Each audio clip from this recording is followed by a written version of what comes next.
And and we're back. I apologize. I do apologize, but the internet did die. It did cut out in the middle or in the very beginning of game 2 of herO versus honmono. I apologize. The internet has returned and it should be back for the remainder of the broadcast, but alas, I'm sorry. I know as a result, we weren't able to see the outcome of that game, but we know the results, and herO did take the series 2-0 in the end. And as we can see, he has moved on to face his next opponent in Astrea, the American Protoss. The best Protoss in all of America. Well, the best player in North America, actually. He does have that crown to him. God damn it. I wanted to take this moment to actually go over the bracket and catch up with everything that's been happening, but we just don't have time. We don't have time. The games are upon us. Again, I apologize for the stream going down earlier. It's kind of out of my hands. It's smooge. It's very smooge. Feels bad, man. Feels bad. But we have returned. You know what it was? It was my ISP wanted me to pull out. Wanted me to pull out of honmono. He was like, they were like, "That's too much, papi. It's too much." Oh god, who is it? No! Ah! No shot. All the casters, one after the other, were all going down, papi. First it was me, and now it's CranKy. Ay. Oh, we're back. Okay. Whew. Oh, okay.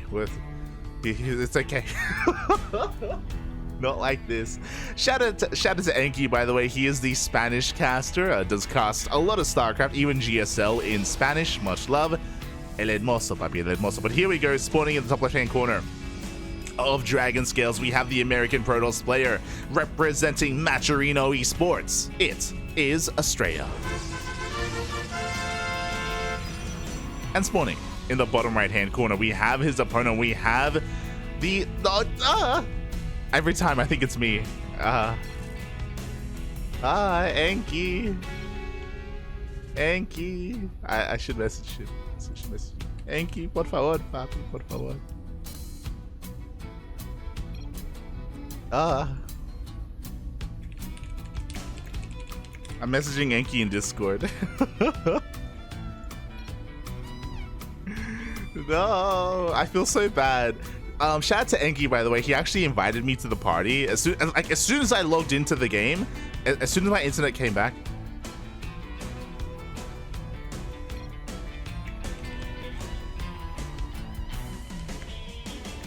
As soon as my internet came back, CranKy he was so quick to invite me to the party, like, oh god, he was so quick to invite me, and like, much love, and yeah, he did just message me as well.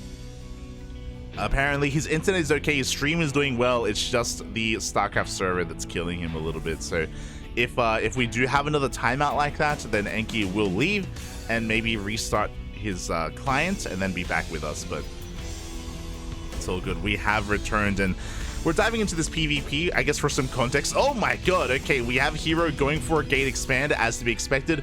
If you were here for our previous broadcast, we have been casting quite a lot of PvP recently, and this is something that you can get away with on a map like Dragon Scales because of the ramp. You can go for a more greedy economic opener like this to go for a faster nexus, but Astrea does something very interesting, very odd. This is very out of the norm. Astrea goes for a 2-gate opener, hidden here on the left-hand side. It is scattered by herO. It looks like Astrea was intentionally trying to hide it from the probe and make it look like he was going for a proxy. But it is a 2-gate opener nonetheless from Astrea. It does mean that Astrea is going to be taking the role of the aggressor and herO is going to be the defender. Astrea even slips a pylon into the main base of herO. Oh my god, he's crazy, Bob. He's crazy. Is looking to be a little bit cheeky, slipping into the main of herO, and herO is none the wiser. He hasn't seen, he does not know. Astrea behind this goes for a Stargate as well. Again, very aggressive play here. We're going to have a lot of adepts and oracles. The goal here is for Astrea to get economic damage done. herO, what's important is that he delays his nexus. Typically, it's a gate into expansion, but herO, he prioritizes his second gateway first. So herO is playing safe. He's aware that his opponent is going to be aggressive. Oh my god, and oh no, the probe was about to throw down another gateway. Oh, it does get caught, it does go down, but we still have the pylon in the main base. The wall is not a wall. The adepts do shade on in. We force a recall. herO, in a little bit of a panic, is trying to make sure he doesn't lose too much, but the adepts do one-shot workers. 2 adepts do one-shot a probe, and now we're down to 1, so they will be cleaned up, but 4 probes go down, and we still have that pylon. We can still warp in aggressively across the map once warp gate finishes. We can see herO going for a standard follow-up, going for a Twilight Council into Blink, still working on his Nexus. Astrea delaying his own base by so long. Finally, it gets up and running. Oracle is on the way. Astrea just waiting a couple of seconds here for that warp gate to finish. Now it's done. And as soon as we get our warp gates up and running, we can go for the warp in across the map. Meanwhile, oh, very nicely done. Astrea does wall up in time. The adepts of herO don't make it into the main base. I'm waiting, Papi. I'm waiting for the moment. Use the pylon. Oracle dips on in. Gets a couple of probe kills. Does pull the attention of these stalkers away from the main. Looks like Astrea is still a little bit too concerned here with the frontal assault. God. And this is so risky, by the way, as we do have a couple more adepts showing up here for herO. This is getting a little bit out of hand, but now with the help of this Oracle, we should be able to defend. Now, what I was saying is that it's really risky to wait longer, because the longer this game goes on, the more chances herO has at actually finding this pylon, so we won't actually be able to make use of it. Now we have a second Oracle, and here we go. We're warping adepts straight into the main base. The Oracles are looking... Oh, no! But it gets scouted. This is what I was worried about. We wait a little bit too long. The pylon gets scouted. herO has eyes on this. The adepts have been caught out, but as the adepts are keeping the army busy, the Oracles dive in. Oof. But herO's in position. The Oracles don't do any additional damage. They get a couple of probes. 2 probes go down. But the jig is up, and Astrea is being cleaned up. At the same time, herO slips into the main base of Astrea and gets 3 probes of his own.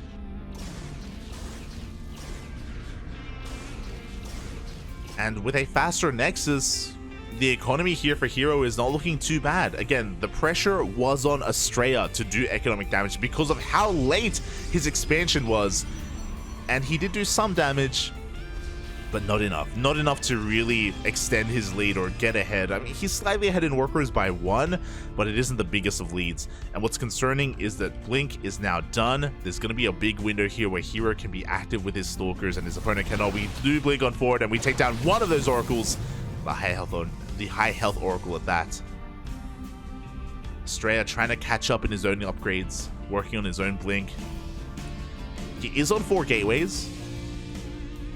That's in mind as well, so he has a lot of production to work with. He could be looking to go for a big 2-base push as well.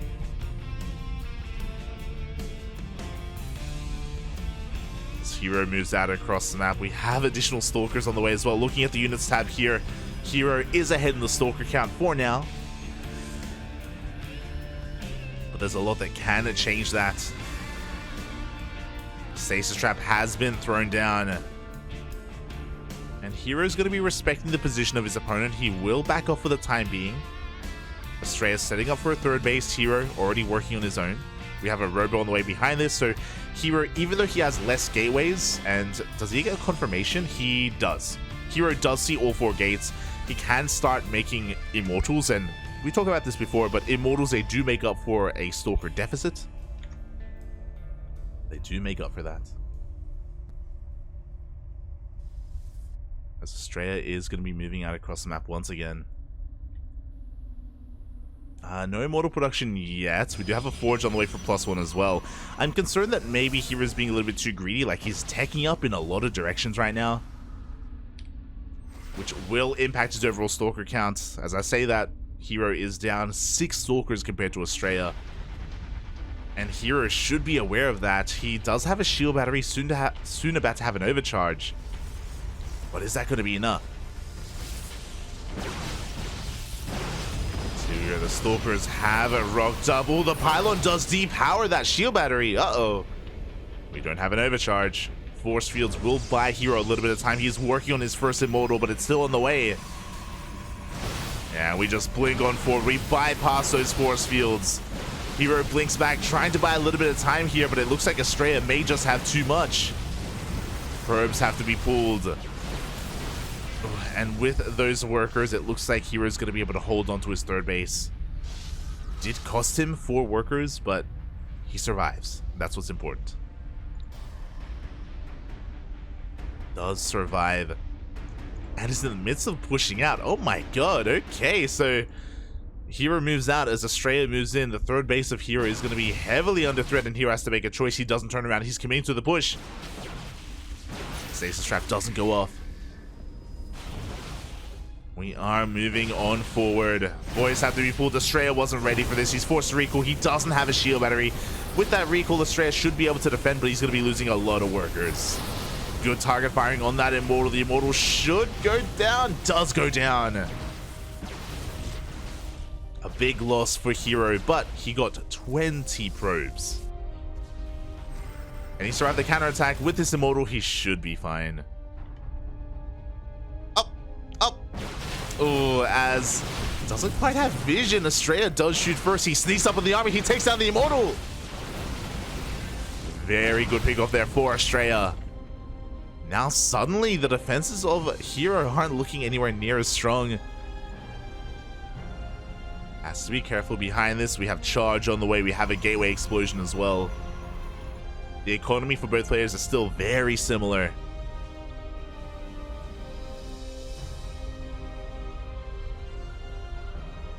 But after that trade, Astrea's going to be backing off as well. What's interesting is that Astrea isn't going for charge. He's not going for a robo.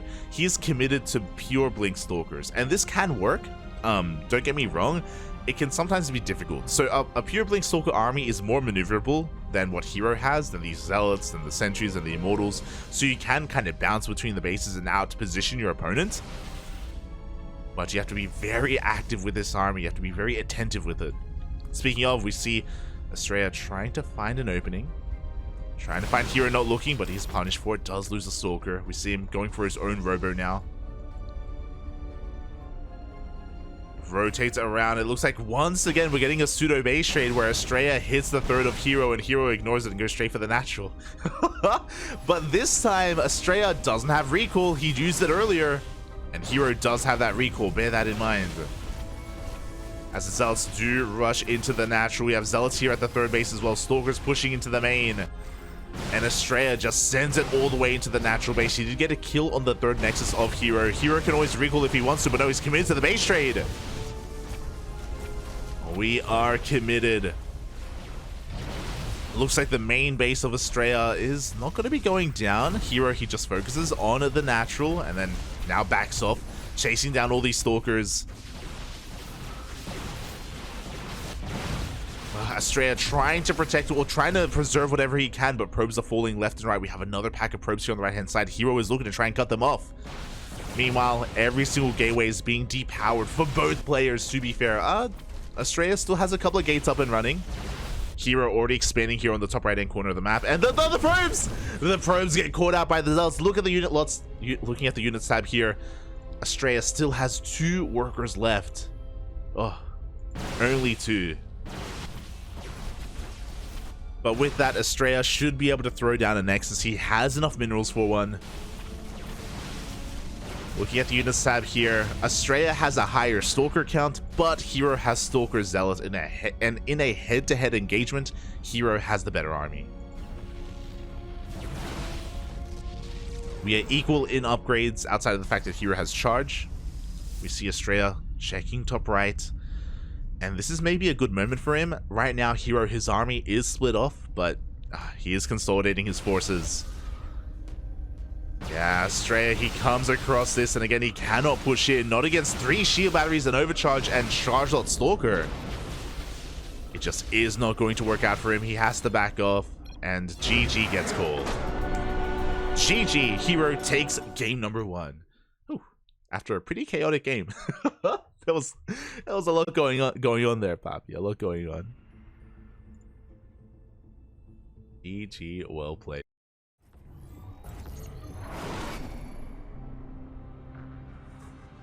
As spawning in the top right-hand corner of Altitude, we have the South Korean Protoss player representing Dragon KaiZ Gaming, leading the series 1-0. It is herO. Oh, rocking that Zest portrait. And spawning.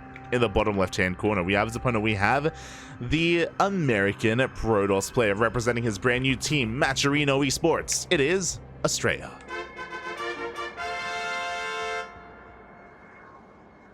Now, the difference here is I believe I lagged out in the lobby for game 2, not in the game itself. So we won't have a light... I almost said sponsor, what? A light cameo of me lagging out. As we get into this game, and so far we have a gate expand set up here by herO. As to be expected. Likewise, the same will be done by, by Astrea. Never mind. Oh my god! The greed, Papi. This isn't even a gate expand. This is just a Nexus first. Oh my god. Astrea being very greedy here on altitude. Does get his natural base very early on location. It isn't going to be interrupted by this probe. And he will delay his own gateway and his cybercore as a result. And now herO's going to make a choice. There we go. He goes for his own Nexus. He will have a bit of a later economy. But we'll see what he does with his much faster cybercore here, as he will have his Stalker first. And it could maybe try to snowball out of control. We'll see. We'll see how herO responds.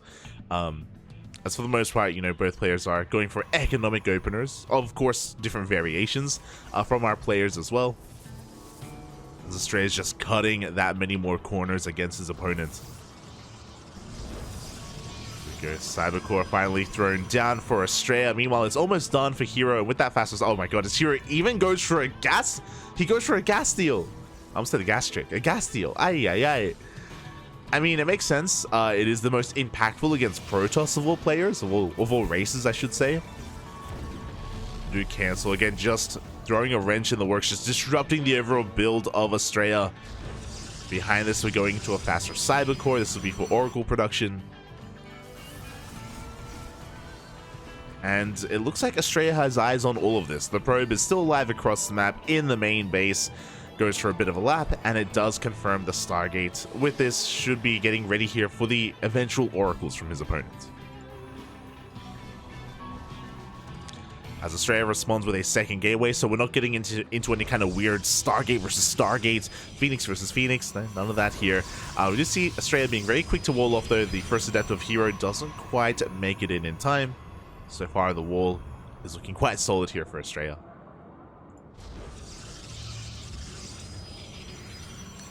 And it's going to be on Astrea to be prepared for this, to be able to defend against not just the first Oracle, but the second as well. Oh my god. Hello, herO. herO's setting up for a 2-base all-in. We initially had an Oracle on the way, but no, we cancel it. We have a Void Ray. We throw down 3 more gates. This is going to be a 2-base, 4-gate all-in with Void Rays of all things. I believe we're going to be sending a probe across the map. Yep, we're going to be sending a probe across the map to set up either a reinforcement point or even shield batteries as well. And herO is looking to lay siege upon the natural base of Astrea. Can Astrea defend? Can he hold? Oh boy, as for the time being, Astrea has no idea what's going on. He has absolutely no clue. He lost his probe across the map. He's getting vision all over the place, which is nice. Adepts are going to be threatening, and they do force that pylon to finish. Astrea is stuck in his own main base. He's going to be going for hallucination, and he will come across the proxy. That's pretty crucial. Seeing this gateway and the shield battery as well should tell Astrea everything he needs to know. And, oh, he has a Twilight Council on the way. There's no Robo. There's no Stargate. He's throwing down 2 more gateways. So he's going to be meeting the production of his opponents. He's going up to 4 gates, which is good. But without Immortals, without Void Rays, Astrea's going to be in quite a bit of trouble. Boy, here we go. The first Void Ray does rock up. Gonna be looking to try and power through that initial pylon. And with the death of that pylon, the Adepts will be able to bust on through. But no, we actually focus on the Stalkers instead. Oh god, so far Astrea doesn't lose anything. But there we go. 1 sentry goes down. A Stalker goes down as well. Almost a second Stalker. Yeah, there goes that second. Again, without the shield battery, it looks like herO, he wanted to prioritize killing as many units as possible. Now that the shield battery is done, we're going to be focusing on the production. Up.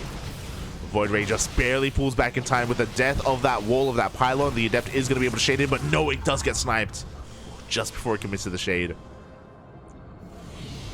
Astrea's going for a Dark Shrine. Oh my god. He's crazy. He throws down 2 more gates as well to help replace the ones that he's about to lose. But the Cyber Core is under threat.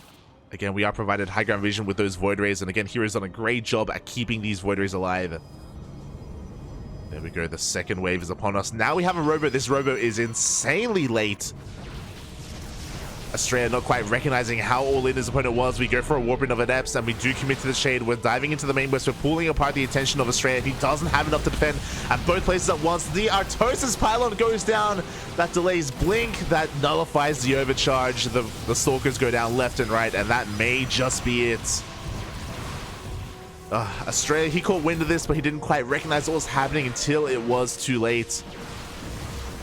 Stalkers fall left and right, and the natural base has been compromised. And we do have a couple of DTs. They're waddling on in. There is no detection available, so these DTs are actually going to be able to hold the line. A very smart choice here by Astrea, but we have an Oracle. Oracle was zooming across the map. When the Adepts shaded in, they saw the Dark Shrine. herO is fully aware of what's going on, and the Revelation will land on both DTs. They both do get revealed, and now herO, there's nothing stopping him from pushing back up this ramp. The DT does get targeted down. GG gets called, and herO will take the series 2-0. Oh, GG. But a shout out to Astrea, because that was a wild opener going for a Nexus first against herO. Very bold move. Of course, it did create a reaction. It caused herO to, you know, be as aggressive as he was, and yeah, in the end, herO was able to catch Astrea off guard. His hallucination scout was pretty good, but alas, Astrea wasn't able to piece it all together in time. Either he wasn't able to piece it together in time, or he wasn't able to come up with a good reaction in time, because again, the Robo was really late. The Dark Shrine was delayed as well. Whether it was going to be one for defense or the other, typically we only go for one, wasn't out in time. And unfortunate location as well for that Twilight Council, for it to be on the low ground, for it to be powered by that Artosis Pylon as well. Would Blink have changed things? Maybe. It still would have been difficult, don't get me wrong, but I'm sure it would have helped, and it is a shame that we invested so much resources into that Twilight Council, into that Blink, and for it not to come to fruition. GG. GG, well played. And as we get into our next series, a shout out to Icedun in the chat. Thank you so much for resubscribing for, wow, for half a year, 6 months. Thank you so much. We appreciate it. Gracias, papi, gracias. Welcome, welcome, welcome to the stream, and thank you so much for the support. Thank you, thank you. But with that, herO advances on to the semifinals. And now we would typically follow, into the quarterfinals. Now we would typically follow herO into the quarterfinals at this point, but we have some other matches available. I guess that's the bonus of doing a cast in this way, a replay cast I should say, is that we do have access to some of the other matches that were going on, matches that we otherwise wouldn't have been able to cast live just because we could only go for one series at a time. And we're going to be kicking things off here with Lunacy versus Silky.